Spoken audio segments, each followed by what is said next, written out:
പുതിയ ഓഫേഴ്സ് ഒക്കെ വന്നിട്ടുണ്ട്. ഒരുപാട് ഇയർ എൻഡ് ആയിട്ട് ഒരുപാട് ഓഫേഴ്സും വണ്ടികളും എല്ലാം വന്നിട്ടുണ്ട്. ഓരോന്നായിട്ട് ഞാൻ ഡീറ്റെയിൽ ആയിട്ട് കാണിച്ചു തരാം. ഓക്കെ, അപ്പൊ താഴെ വണ്ടിയിലേക്ക് പോയാലോ.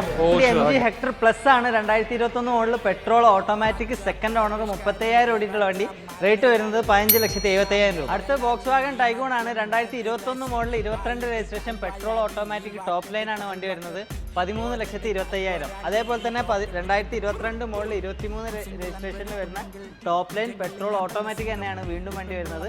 ഇത് റേറ്റ് വരുന്നത് 14,70,000 രൂപ. അടുത്ത Kia Seltos ആണ് 2023 model HTK plus IMT diesel ആണ് വണ്ടി വരുന്നത്. റേറ്റ് 14,90,000 രൂപ. അടുത്ത Kia Carens 7 സീറ്റർ ആണ് 2022 model petrol automatic luxury plus ആണ് വണ്ടി വരുന്നത് 16,90,000 രൂപ. അടുത്ത വീണ്ടും Volkswagen Tiguan ആണ് 2022 മോഡൽ പെട്രോൾ മാനുവൽ ആണ് വണ്ടി വരുന്നത്. ടോപ്പ് ലൈനിൽ വരുന്ന ഈ വാഹനത്തിന്റെ റേറ്റ് 12,70,000. അടുത്ത Hyundai Venue ആണ് 2023 മോഡൽ SX മാനുവൽ ആണ് വണ്ടി വരുന്നത്. പെട്രോളിൽ 10,000 കിലോമീറ്റർ ഓടി. ഈ വാഹനത്തിന്റെ റേറ്റ് 10,20,000 രൂപ. Hyundai Venue ആണ് 2021 മോഡൽ പെട്രോൾ IMT ആണ് വാഹനം വരുന്നത്. SX ഓപ്ഷൻ വരുന്ന ഈ വാഹനത്തിന്റെ റേറ്റ് 9,20,000 രൂപ. Hyundai Creta ആണ് 2019 മോഡൽ പെട്രോൾ ഓട്ടോമാറ്റിക്കും വെറും 20,000 കിലോമീറ്റർ ഓടിയ SX പ്ലസ് ആണ് വാഹനം വരുന്നത്. റേറ്റ് വരുന്നത് 11,90,000 രൂപ. അടുത്ത ജീപ്പ് കോമ്പസ് ആണ് 2018 മോഡൽ പെട്രോൾ ഓട്ടോമാറ്റിക് ലിമിറ്റഡ് ആണ് വാഹനം വരുന്നത്. റേറ്റ് വരുന്നത് 12,40,000 രൂപ. അപ്പൊ നമ്മുടെ അവസാനത്തെ വാഹനം വീണ്ടും Kia Seltos തന്നെയാണ് 2019 മോഡൽ GTX പ്ലസ് ഏറ്റവും ഫുൾ ഓപ്ഷൻ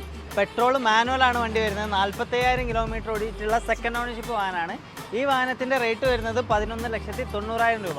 അപ്പോൾ ഈ വണ്ടികളുടെ ഒക്കെ കൂടുതൽ ഡീറ്റെയിൽസ് കാര്യങ്ങളൊക്കെ അറിയാൻ വേണ്ടി താഴെ കാണുന്ന നമ്പറിൽ വിളിക്കുക. അടുത്ത വീഡിയോയും വണ്ടിയും സെക്കൻഡ് പാർട്ടുമായിട്ട് നമ്മൾ വീണ്ടും വരുന്നതാണ്. അപ്പം ബൈ.